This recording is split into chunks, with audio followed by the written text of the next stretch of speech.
Assalamualaikum warahmatullahi wabarakatuh. Alhamdulillah wa syukurillah wa la hawla wa la quwata illa billah. Asyhadu an la ilaha illallah wa asyhadu anna Muhammadan abduhu wa rasuluh. Allahumma shalli wa sallim ala nabiyyina Muhammadin wa ala alihi wa sahbihi ajmain. Ittaqullaha haqqa tuqatih wa la tamutunna illa wa antum muslimun. Jemaah Masjid At-Tanwir dan pemirsa yang menyaksikan ini di tayangan TV-mu, insyaallah kita semua mendapatkan ampunan dan pertolongan dari Allah Subhanahu wa taala. Satu hal yang mesti kita syukuri, bahwa kita mesti bersyukur. Kita ini semua yang ada di sini ini sekarang pasti, ya saya bisa pastikan, keluar dari perut ibunya. Ya. Jadi kita ini lama di perut ibu kan, tapi kita nggak tahu bahwa kita pernah di situ. Cuman kita tahunya ketika melihat istri hamil, oh kayak gitu juga lah manusia diciptakan gitu. Nah sejak dari dalam perut ibu sampai kita terlahir sekarang ini, sudah berapa helaan nafas, ya, tarikan nafas yang kita terima, yang kita pakai? Nggak bisa kita hitung bu, nggak bisa hitung. Kenapa? Kalau saja satu hari itu butuh sekitar 1 tabung oksigen, itu 500.000 kalau nggak salah harganya, 1 tabung oksigen itu. Nah kalau satu hari 500.000, kita mesti bayar berapa dengan umur kita sekarang ini? Kalau Allah minta bayarannya, maka mestilah kita syukuri bahwa kita bisa bernafas dengan baik. Ketika kita besuk saudara kita yang nggak bisa bernafas pakai alat bantu itu, insyaallah ya. Yang kedua, berapa tetes air yang sudah kita gunakan, baik kita minum maupun untuk mandi dan mencuci. Manusia sangat butuh kepada air. Tapi manusia sekarang bahkan kalau ada yang bawa minum-minum ini seringkali ditinggal. Masih setengah udah dimubazir. Kenapa? Karena dia nggak merasa, dia nggak bisa bersyukur tentang air ini. Ya.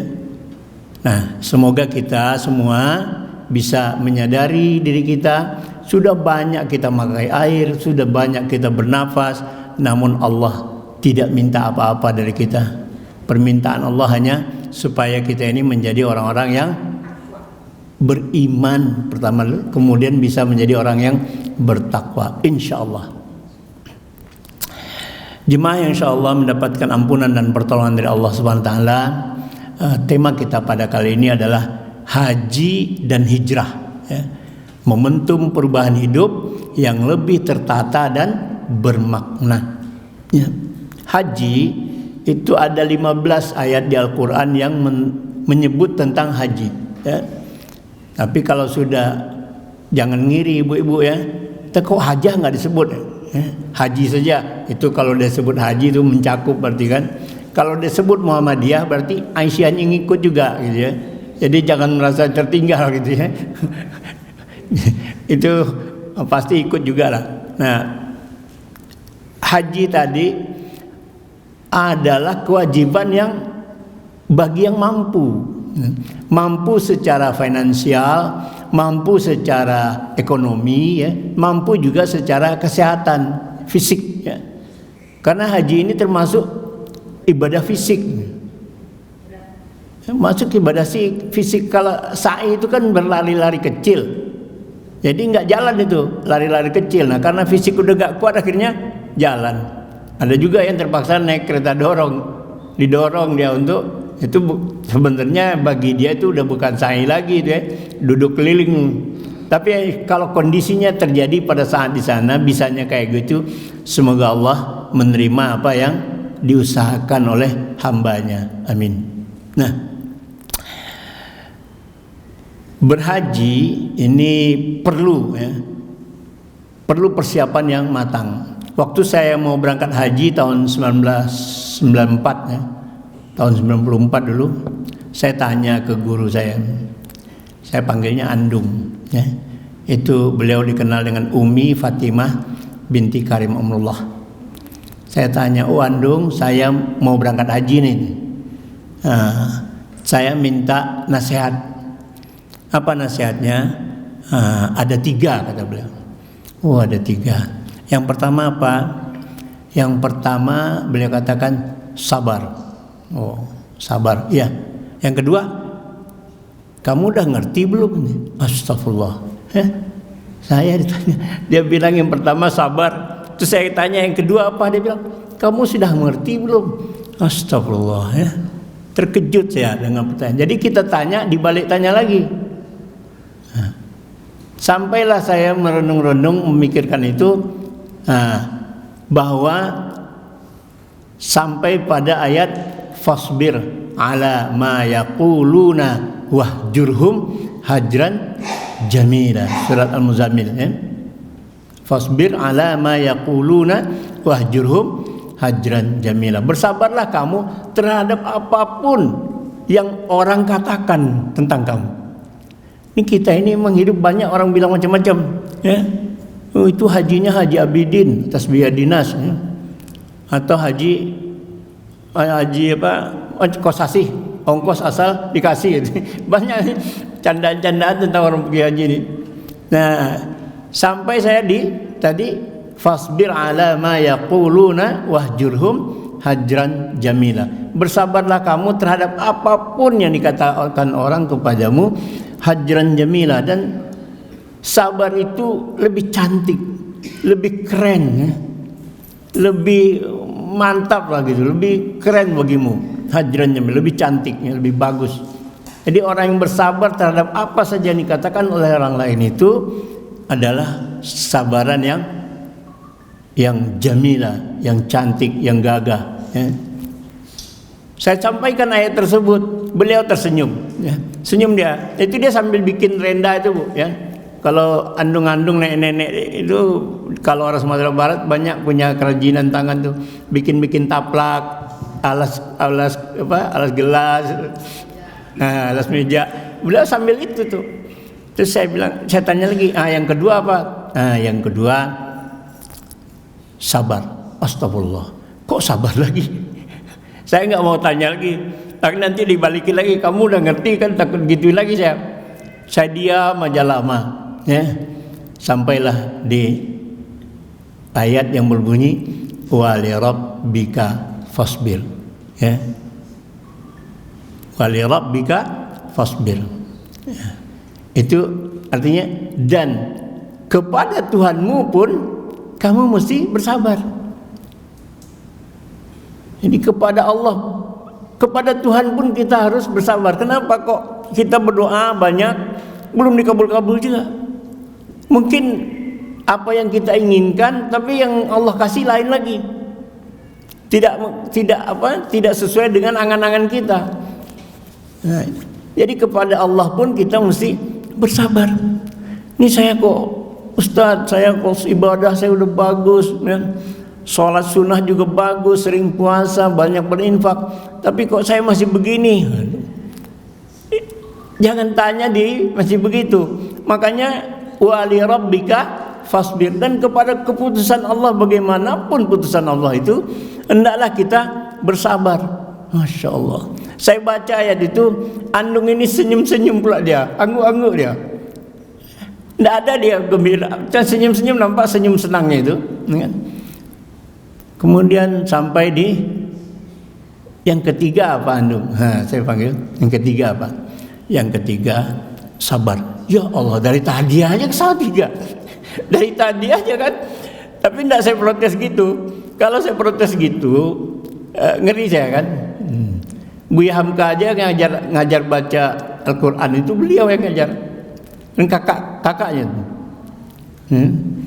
Nah, jadi nenek saya itu bilang yang ketiga sabar juga. Pusinglah kepala saya ini sampai ke ayat yang mana lagi, ya? Ayat yang mana lagi?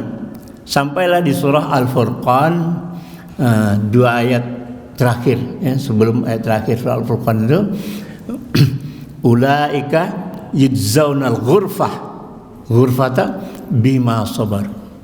Mereka itulah orang-orang yang kami balasi dengan ghurfah, ghafara, ampunan Allah, bima sabaru. Kalau sudah dikatakan ghurfah itu diampuni Allah, artinya orang yang masuk surga. Jadi orang-orang yang sabar itulah orang yang diampuni Allah SWT dan dimasukkan surga bima sabaru, karena kesabaran mereka.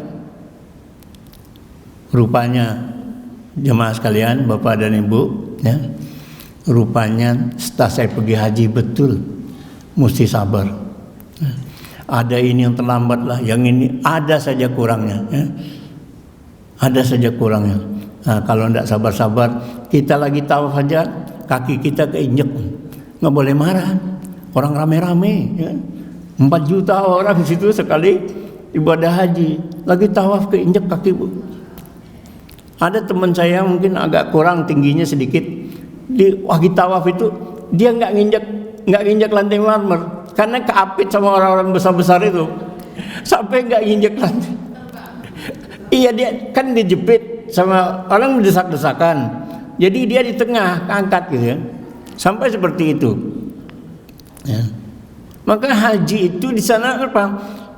Banyak orang-orang yang setelah pergi haji itu pulangnya bercerita tentang pengalaman, ya. Jadi self experience akan berbeda, setiap orang pengalamannya akan berbeda. Jadi di sana Allah kasih petunjuk, ya, bagi orang-orang itu. Petunjuk bagi orang-orang yang berhaji itu dapat petunjuk. Apa kekurangan dia dikasih tahu oleh Allah Subhanahu wa taala. Nah, maka kalau kita tanya orang-orang pulang haji itu akan beda-beda ceritanya, ya. Saya waktu haji itu nampak, saya lagi tawaf ini, ada suster, kan ada dokter kloter juga ada susternya. Susternya itu kenal saya. Dia bilang, "Wan, itu ada duit 100 real katanya di lantai itu." Lah saya nggak lihat. Dia bilang ada, ambil aja. Saya nggak ada lihat apa-apa, tapi dia tunjuk ada, kan beda dimensinya. Masa saya mau bertengkar itu kan? Kan 3 pokoknya, wala rafasa, wala fusuka, wala jidal. Wala jidal jangan bertengkar lah. Saya diam aja, terus saja. Nanti udah sampai di maktab, di tempat kita mondok itu, baru cerita lagi. Tadi nggak lihat saya. Kok saya lihat ya? Nah, kan beda. Jadi orang itu beda-beda di sana, ya. Pernah saya di situ kepengen ketemu saudara atau orang yang saya kenal lah. Mohon pada Allah, benar, selesai sholat subuh, keluar jalan ketemu orang yang saya kenal. Wah, kok di sini ikut haji? Iya, alhamdulillah, ya. Ketemu. Jadi memang mesti dimintakan itu supaya ketemu tuh. Sekali waktu udah habis uang uang saku itu kan, kalau di haji dulu itu dapat uang saku itu seberapa real lah gitu ya, saya nggak lupaan. Udah habis duit tuh, tapi saya pengen bawa oleh-oleh lah untuk istri saya biar senang kan gitu. Apa ya? Tiba-tiba datang orang, Mas, Pak, Bang, tolong ini, tolong itu tuh, minta tolong saya. Ya, saya laksanakan. Kemudian dia mau minta bantu lontar jamrat karena dia fisiknya udah lemah, nggak bisa nggak tolong? Ya bisa, saya sebut untuk saya dulu, kemudian saya sebutkan atas nama niat dia, nama dia gitu. Udah saya laksanakan, alhamdulillah. Nah, seluruh rangkaian haji itu adalah merupakan petunjuk dari Allah Subhanahu wa taala, dan di sana memang perlu banyak ujian sabar, ya. Dan kalau berdesakan itu, kita lagi tawaf, tiba-tiba azan. Terus begitu selesai, masih dalam keliling itu ternyata udah qomat, ya. Itu sholat di tempat itu aja. Saya pernah sholat, sujudnya itu nggak bisa, nggak dapat, lantai itu nggak dapat. Bisanya di punggung orang. Bisanya di punggung orang. Mungkin ada ibu yang ngalamin begitu ya, Pak. Di punggung orang sujudnya, astagfirullah. Karena saking nah itu di mana tempat yang sempit begitu, hati yang dibikin lapang. Kalau marah-marah juga, hajinya, gitu ya. Hajinya ya kurang lah nilainya. Kita bukan mengatakan batal, bukan, tapi kurang lah. Ada sesuatu yang kurang. Apa pelajaran dari haji itu akan membawa kita untuk perubahan hidup kita yang lebih bermakna. Alhamdulillah. Jadi saya berhenti merokok itu bulan Februari tahun 1994. Sebelumnya saya merokok karena kerja saya itu mendesain gambar ya. Di antaranya yang pernah saya gambar itu kedutaan Malaysia, ikut itu kedutaan Cina yang di Kuningan itu ya. Kedutaan Cina, banyak gedung Sukopindo, banyaklah bank-bank lainnya, Bank BNI dan lain-lain. Nah itu dari situ karena kerjaan menggambar itu seringkali orang butuh ide. Akhirnya saya ikut merokok. Karena kalau nggak merokok kurang tenang. Tapi Februari itu saya berhenti merokok. Itu karena apa? Karena saya ingin pergi haji. Jangan sampai nanti saya mengotori udara di Mekah dengan asap rokok. Dan alhamdulillah sekarang Muhammadiyah pun sudah menyatakan bahwa merokok itu hukumnya haram, ya kan?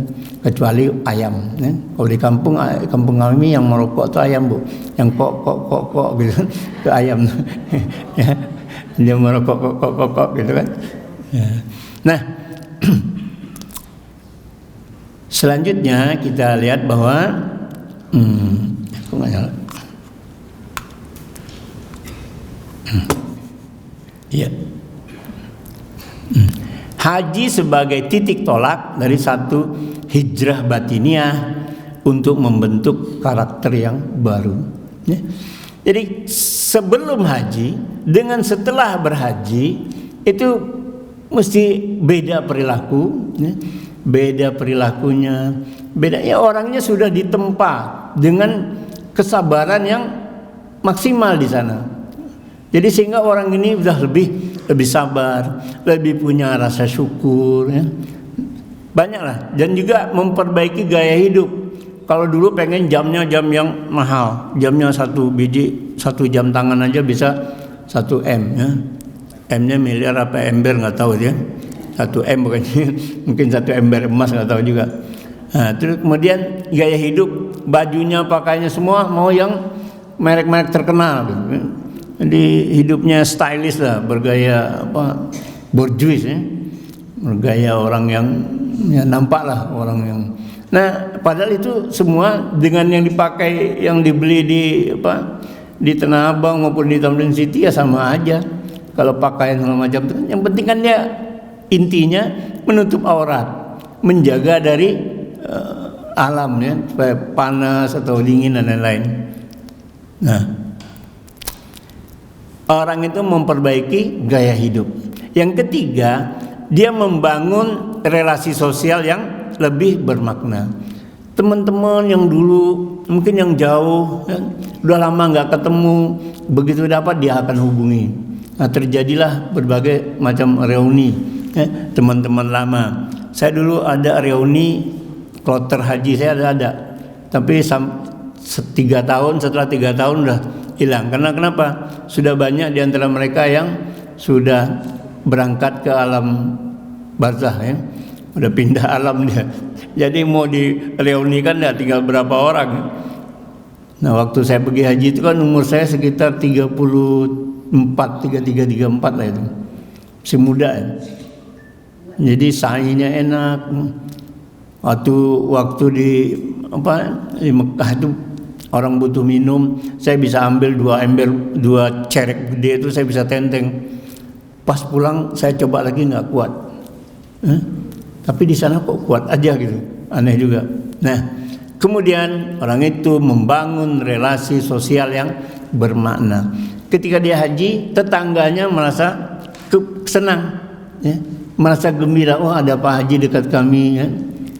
Saya bahkan di Kebon Baru rumah saya dulu itu sepulang haji bukan hanya dipanggil Haji, dipanggil Habib juga kan. Dibilang saya Habib. Kan karena pakai gamis kan. Yang dibilang Habib, salam cium tangan itu, cium tangan bolak-balik, ya. Tangannya dicium itu, masya Allah. Tapi satu orang itu aja yang cium tangan bolak-balik, yang lainnya cuma cium tangan sedikit aja. Ternyata setelah saya ikut menjadi tim pengajar di sekolah tahfiz maupun di diklat mubalik, ya, itu saya rupanya ada santri yang hafalan Qur'annya jauh lebih banyak dari saya. Oh, sejak itu saya nggak berani lagi cium tangan. Orang itu kepalanya ditundukkan ke kita. Al-Quran nama dia lebih banyak dari kita. Nggak berani lagi saya kalau orang cium tangan saya itu, takut saya. Karena Masya Allah dia lebih banyak hafalan Qur'annya daripada saya. Apalagi sekarang udah udah masuk lansia gini saya. Beberapa hafalan itu mulai nyangkut ya. Pas dibaca biasanya atau nyangkut di tengah. Nah, ini mesti sering lagi murojaah lagi nih, ya. Nah, dia membangun relasi sosial yang bermakna. Jadi haji bagi-bagi, pulang haji bagiin korma, ya, bagi air zam-zam. Kita membina relasi sosial. Sedikit-sedikit yang penting dapat. Banyak yang datang bertamu ke rumah Pak Haji atau Bu Haji supaya dapat berkahnya, gitu katanya. Nah, dikasih korma, apalagi ada kacang tuh ya, kacang Arab macam-macam tuh, ada dapat juga, ya, banyaklah yang bisa diberikan oleh. Nah, inilah haji dia di Indonesia ini ya. Jadi 3 poin itu tadi, hijrah secara batiniah, dirinya benar-benar merasa bahwa tadinya seorang haji itu mungkin punya kebiasaan buruk. Udah haji tapi kerjaannya masih main apa tuh, main domino ya. Kerjanya main domino. Terus nongkrong di warung, duduk-duduk ngopi di warung sampai lupa waktu. Nah, itu kelakuan lama itu hendaknya dihilangkan itu, ya. Hal-hal maksudnya dia menjadi orang yang baru, ya. Saya pernah ke satu tempat, satu kampung di Sumatera Barat, itu datang orang tua-tua, Pak, umur 60 ke atas semua. Itu kerjanya main di sana, sebutnya domino itu sampelang.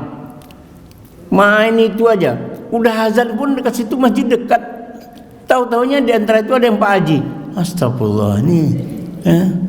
Kalau yang lainnya mungkin Haji Karakalun ya. Haji Allah ke Makalun. Dia udah haji itu belum ke Mekah. Ini cuma penampilannya haji kan, pakai peci kupluk putih itu kan. Nah, itu Pak Haji itu kan.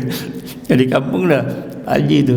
Nah, kemudian haji sebagai momentum hijrah batiniah itu, haji bukanlah hanya ritual fisik tapi juga perjalanan spiritual yang menyerupai hijrah, berpindah dari kegelapan menuju cahaya, ya. Ini berpindah dari kegelapan menuju cahaya ini adanya di dalam surah At-Tahrim ayat 8.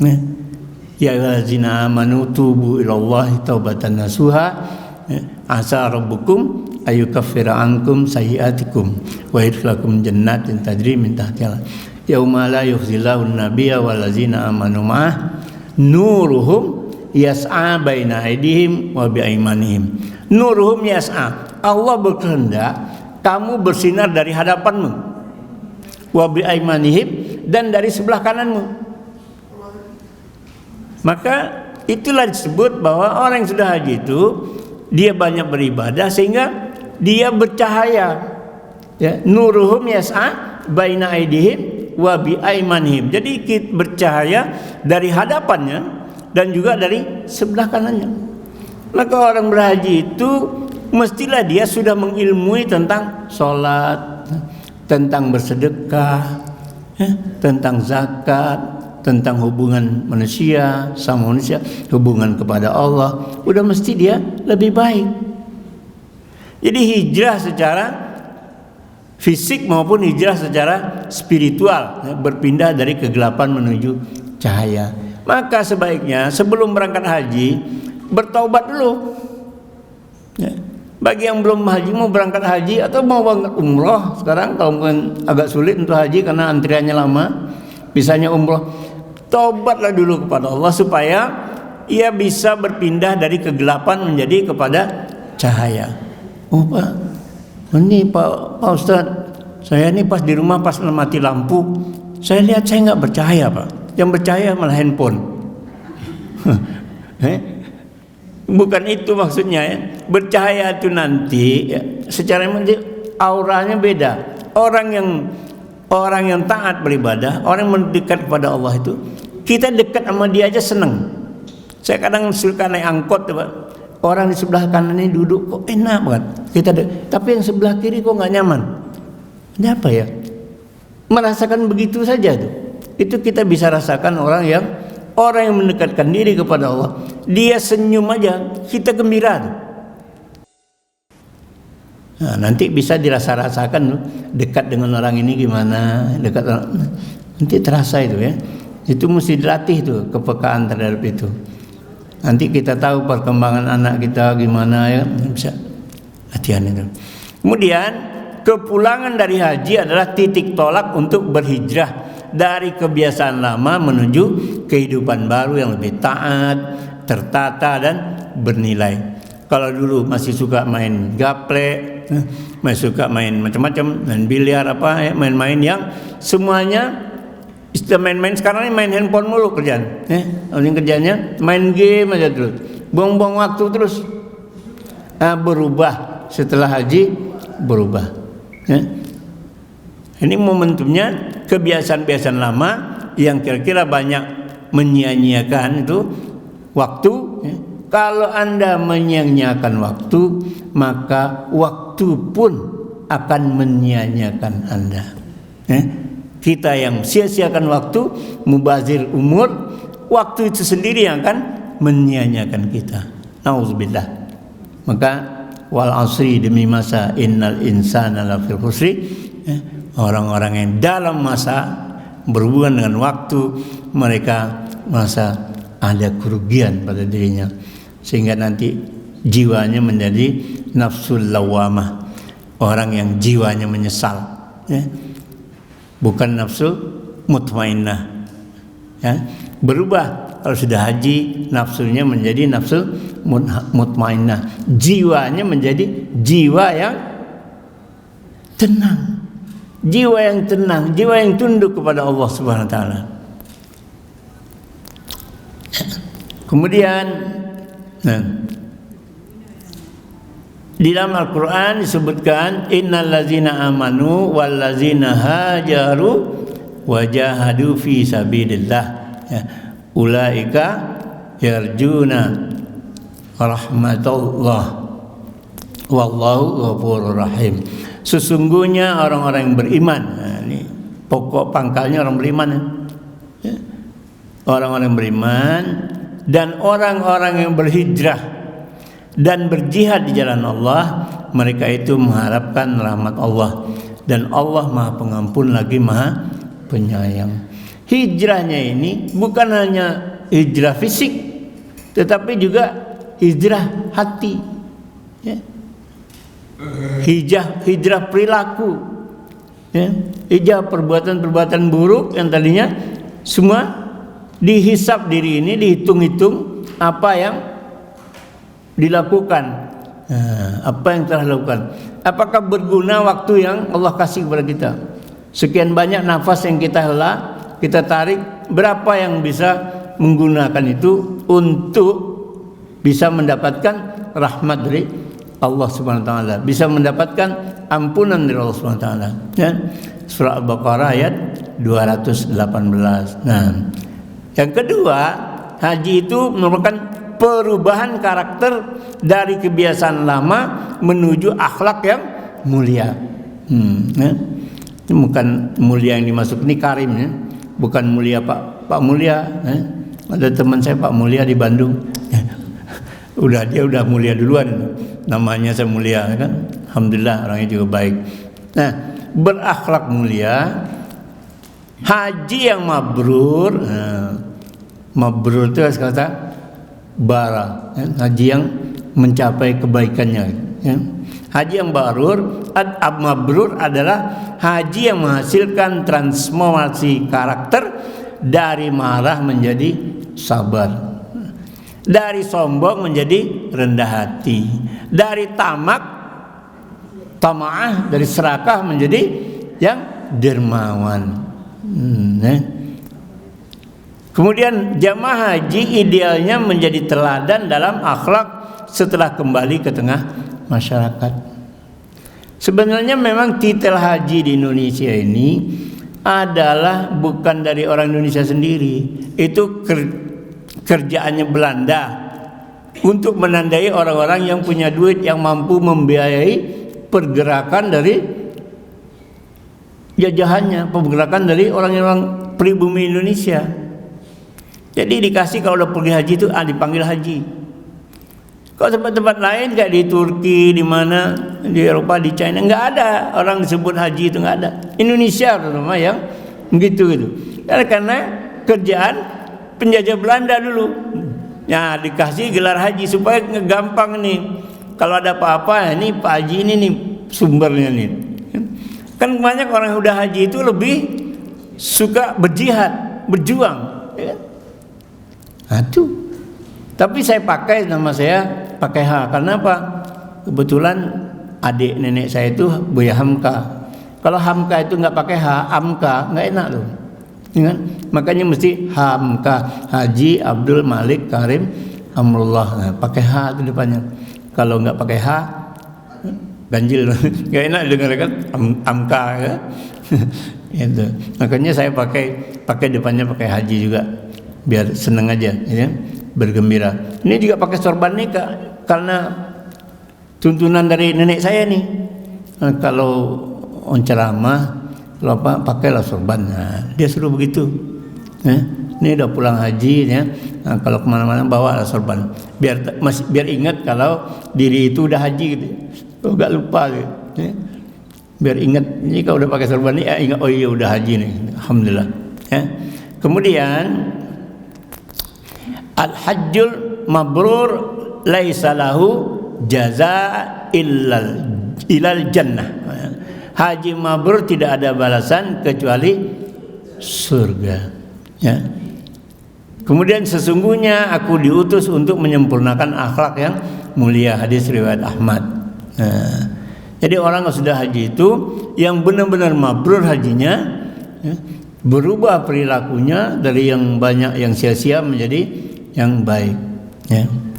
Nah itu insyaallah haji mabrur itu balasannya surga. Ya. Insyaallah, amin. Kemudian gaya hidup yang ketiga, gaya hidup yang lebih sederhana dan bertanggung jawab. Ya. Jadi udah haji itu jangan pengen mentereng-mentereng lah. Ya. Nggak usah lagi mobilnya ini Alphard udah haji, enggak. Kalau memang nggak perlu ya nggak usah. Tapi kalau memang perlu ya lain cerita kan. Jadi haji itu lebih orang yang lebih sederhana, lebih banyak berakhlak mulia. Nah, setelah haji gaya hidup hendaknya berubah, tidak konsumtif, lebih qanaah, ya, lebih tunduk hati, lebih bersyukur dan memperhatikan keberkahan dari rezeki. Kemudian kesadaran spiritual selama haji harus dibawa pulang untuk mengatur pola konsumsi, keuangan dan gaya hidup yang lebih bernilai. Ya. Nah. Dalam surat Ar-Ra'd ayat 11 katakan, sesungguhnya Allah tidak akan mengubah keadaan suatu kaum sampai mereka mengubah keadaan diri mereka sendiri. Maka haji itu memang mesti berubah, maupun hajjah juga gitu. Ya. Masya Allah, kadang jemaah haji Indonesia pas zuhur ketika wukuf itu mau wudu, itu ibu-ibu masih jauh tempat wudu ini, lengan sudah ditarik. Padahal lengan ini kan aurat. Nah, itu yang waktu mau berangkat haji enggak ikut apa namanya? Manasik. Atau ikut manasik juga tapi pas lagi diomongin ngantuk. Enggak nangkep jadinya. Ini masih jauh tempat dia, antrian kan ke toilet itu, antri. Masih jauh lagi sudah diangkat semua. Nampaklah betisnya, nampak betisnya, nampak tangannya. Masya Allah, astagfirullah. Banyak gitu Bu ya. Jadi dia pergi haji, dia mau wukuf, di tempat wukuf dia hal yang dilarang oleh Allah dia kerjakan. Kenapa? Ilmunya nggak ada situ. Maka mau pergi haji itu diilmui dulu, ya.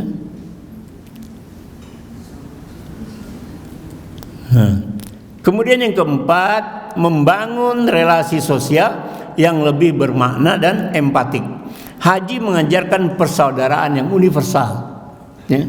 Di sana kalau susah dapat saf sholat itu susah, wah gini posisi udah di belakang orang, itu modalnya cuma assalamualaikum ya, cuma assalamualaikum, langsung dikasih tempat, digeser. Orang-orang gede itu geser bisa nyelip gitu, dapatnya tempat tuh, modalnya cuma assalamualaikum. Betul Pak? Iya. Begitu kita ucap assalamualaikum dan waalaikumsalam, langsung yang tadi nggak dapat dikasih tempat. Insyaallah. Begitu besar nilai mendoakan orang lain itu, begitu besar nilai. Kan assalamualaikum selamat bagi kamu kan. Apalagi lengkap. Kalau di Muhammadiyah assalamualaikum lengkap. Assalamualaikum warahmatullahi wabarakatuh. Di dalam salat juga begitu lengkap. Kemudian jemaah haji seharusnya menjadi agent of peace, ya, menjadi orang yang mendamaikan, ya. Begitu haji ada duit bangun musola namanya al-islah untuk mendamaikan. Itu niatnya begitu, ada yang begitu kan, ya, berdamai. Jadi jemaah haji harus jadi agent of peace. Jadi jemaah haji, orang-orang haji itu meskipun sekarang ada Islamofobia, yang paling sering diserang oleh Islamofobia itu adalah Pak Haji atau Bu Haji. Ya. Nah, sebaik-baik manusia adalah yang paling bermanfaat bagi manusia lainnya. Anfa'um linnas, ya. Hadis riwayat Ahmad, Tabrani dan Daruqutni. Komitmen ibadah dan kesalehan sosial yang berkelanjutan. Haji harus memperkuat komitmen ibadah, sholat berjamaah, zikir, puasa sunnah, sedekah dan amal sosial lainnya. Ikut bergotong royong. Bismillah.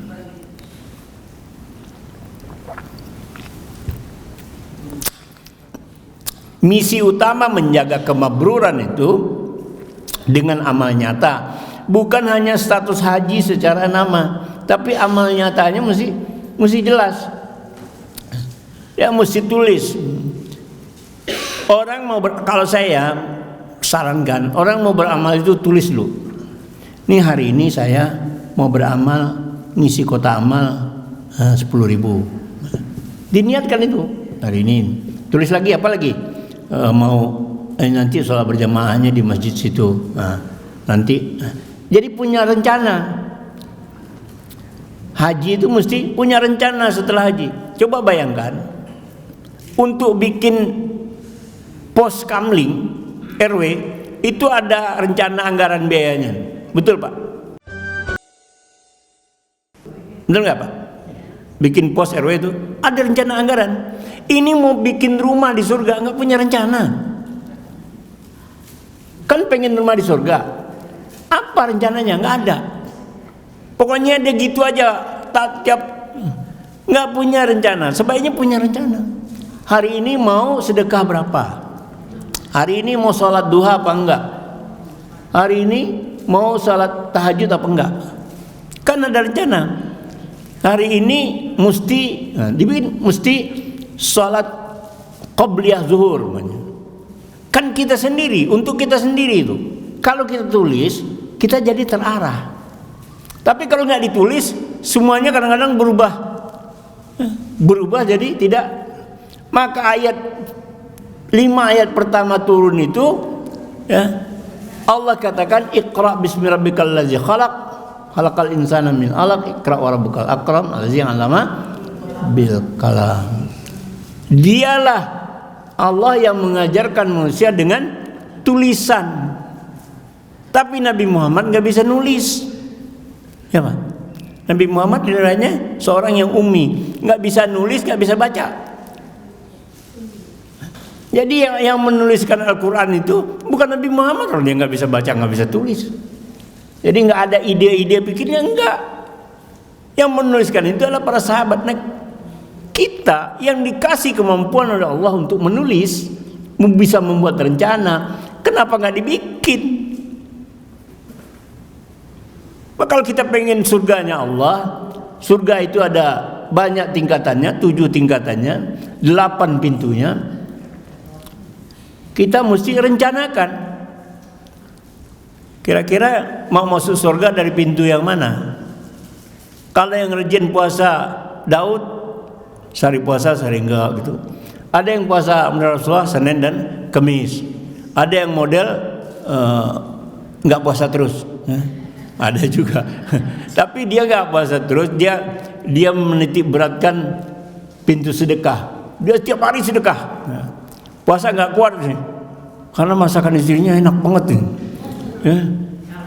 Enak banget. Ada lagi restoran dekat tokonya juga, aduh enak banget. Nah, jadi nggak bisa puasa. Kalau itu udah berbau, angan-angannya bisa berubah gitu. Nggak apa-apa, dia tetapkan dirinya untuk banyak sedekah. Jadi kita yang pilih dari pintu yang mana kita akan masuk di surganya Allah. Di tingkat yang mana? Jadi misi utama menjaga kemabruran itu dengan amal nyata.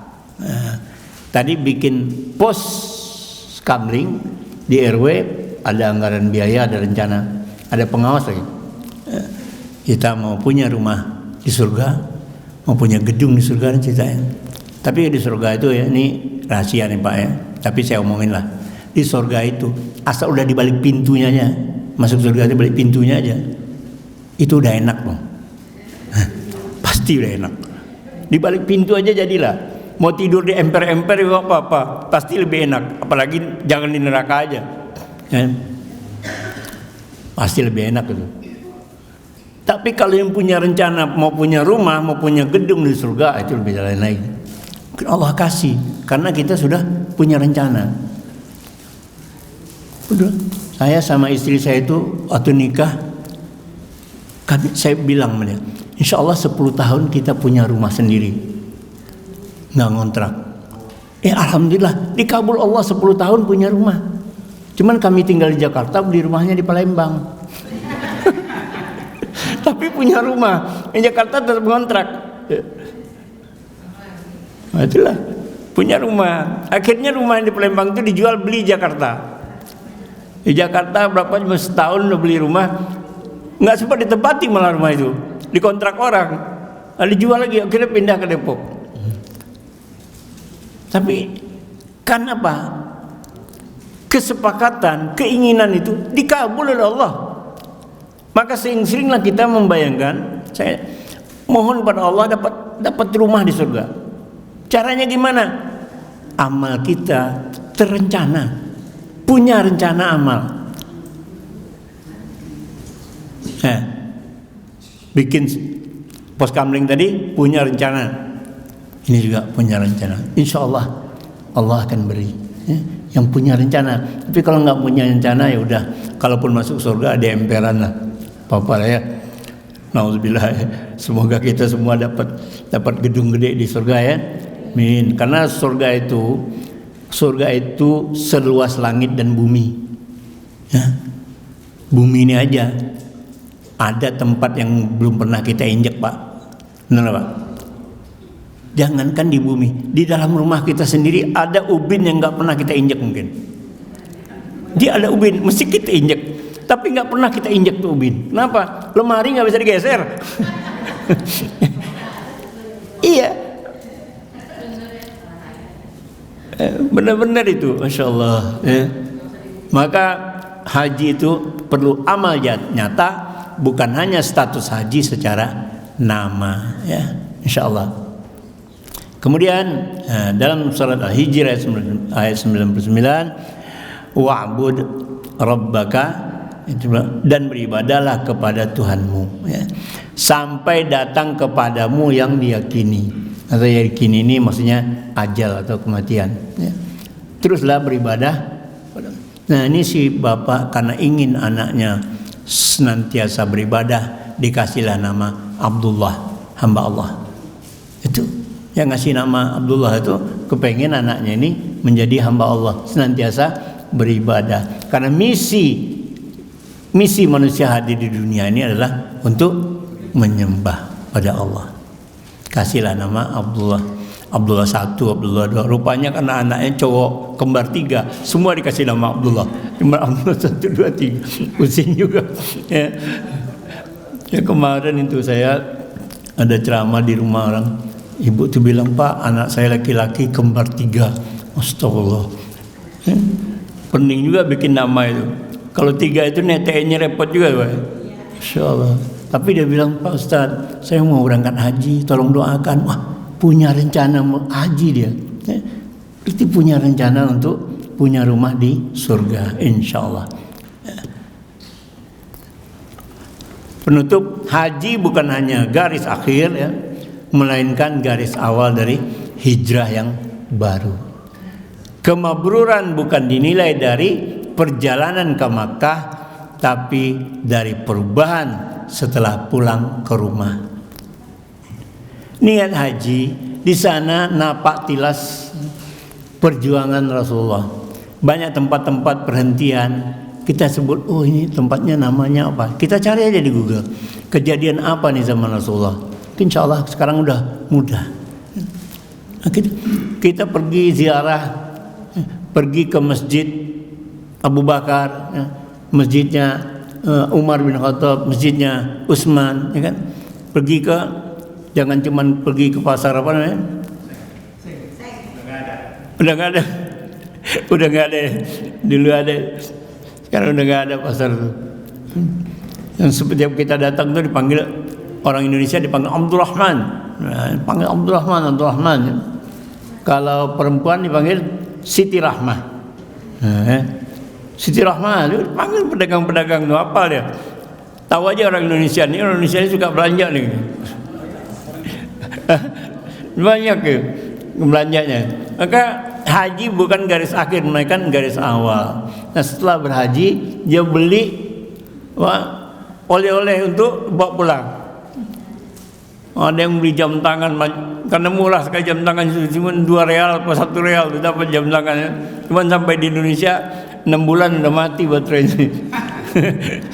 Iya, 6 bulan baterainya udah mati. Pas diganti udah gak mau lagi, ngadat deh. Mungkin suhunya gak cocok kali. Ya, kadang-kadang banyak juga yang menggelikan buat kita. Tapi semuanya kita nikmati. Kemabruran bukan dinilai dari perjalanan ke Mekah, tapi perubahan setelah pulang ke rumah. Di rumah bisa menjaga diri sebagai haji yang mabrur. Nah, bagi yang belum berangkat haji, niatkan. Niat, mohon kepada Allah. Kemudian tulis. Kalau nggak tulis nanti ingatan itu lepas lagi. Tulis, ya Allah. Ya Allah, sampaikanlah aku ke Makkah untuk melaksanakan ibadah haji. Mohon pada Allah. Ke bahasa Indonesia juga nggak apa-apa. Ngerti Allah itu, bahasa Indonesia. Tapi tulis juga supaya lengketnya kita baca dengan terus. Ya. Kalau dulu nenek saya bilang, saya waktu itu pengen haji. Saya bilang, gimana katanya? Kamu sering sholat duha. Pasti sholat duha itu mohon pada Allah. Alhamdulillah setahun saya melaksanakan itu dapat nih. Ya, dapat. Karena waktu itu lebih mudah sih. Ongkos haji saya itu dulu 6.900.000 tahun 94. 6.900.000 itu. Terus ada biaya apa gitu, biaya zakat apa tuh 200.000. Murah banget Bu, nggak pakai nunggu-nunggu antrian. Padahal saya udah telat itu. Saya daftarnya pengen pergi haji, udah ditutup pendaftarannya. Saya setor di Bank BNI Tanah Abang. Itu ininya nggak mau, apa tellernya itu, petugas mana nggak mau terima, Pak, udah tutup Pak. Bisa nggak tolong Mbak, Bu? Waduh nggak bisa. Ada nggak manajer? Manajer ada nggak sekarang? Wah ada Pak, ada tuh. Saya tanya manajer bisa nggak saya dibantu? Wah nggak bisa Pak. Nah kalau manajer nggak bisa bantu, saya telepon ke kantor pusat. Kenal nggak Bu? Nah itu nama karena saya di konsultan arsitek kan, sering bikin Bank BNI. kenal saya beberapa tokoh di kantor pusat. Saya minta tolong sama ibu, saya telepon gimana? Oh, nggak usah Pak, nggak usah. Baik. Rupanya langsung dikasih Pak, langsung bayar tuh tunai itu 6.900.000, ada tasnya dikasih, tas kopernya ya. Itu biru warnanya, dikasih. Alhamdulillah. Jadi rupanya KKN itu ada perlu-perlunya juga gitu. Itu kan termasuk KKN itu kan. Tapi ya orang dalam ya. Perlu juga, jadi berangkat juga akhirnya. Alhamdulillah. Nah, itulah. Semoga mari kita jadikan haji sebagai jalan menuju kehidupan yang lebih tertata dalam ibadah, akhlak, relasi maupun kontribusi sosial kita. Demikianlah yang dapat saya sampaikan pada kesempatan hari ini. Insyaallah ada manfaatnya. Lebih dan kurang saya mohon maaf. Nasrun minallah wa fathun qarib. Assalamualaikum warahmatullahi wabarakatuh.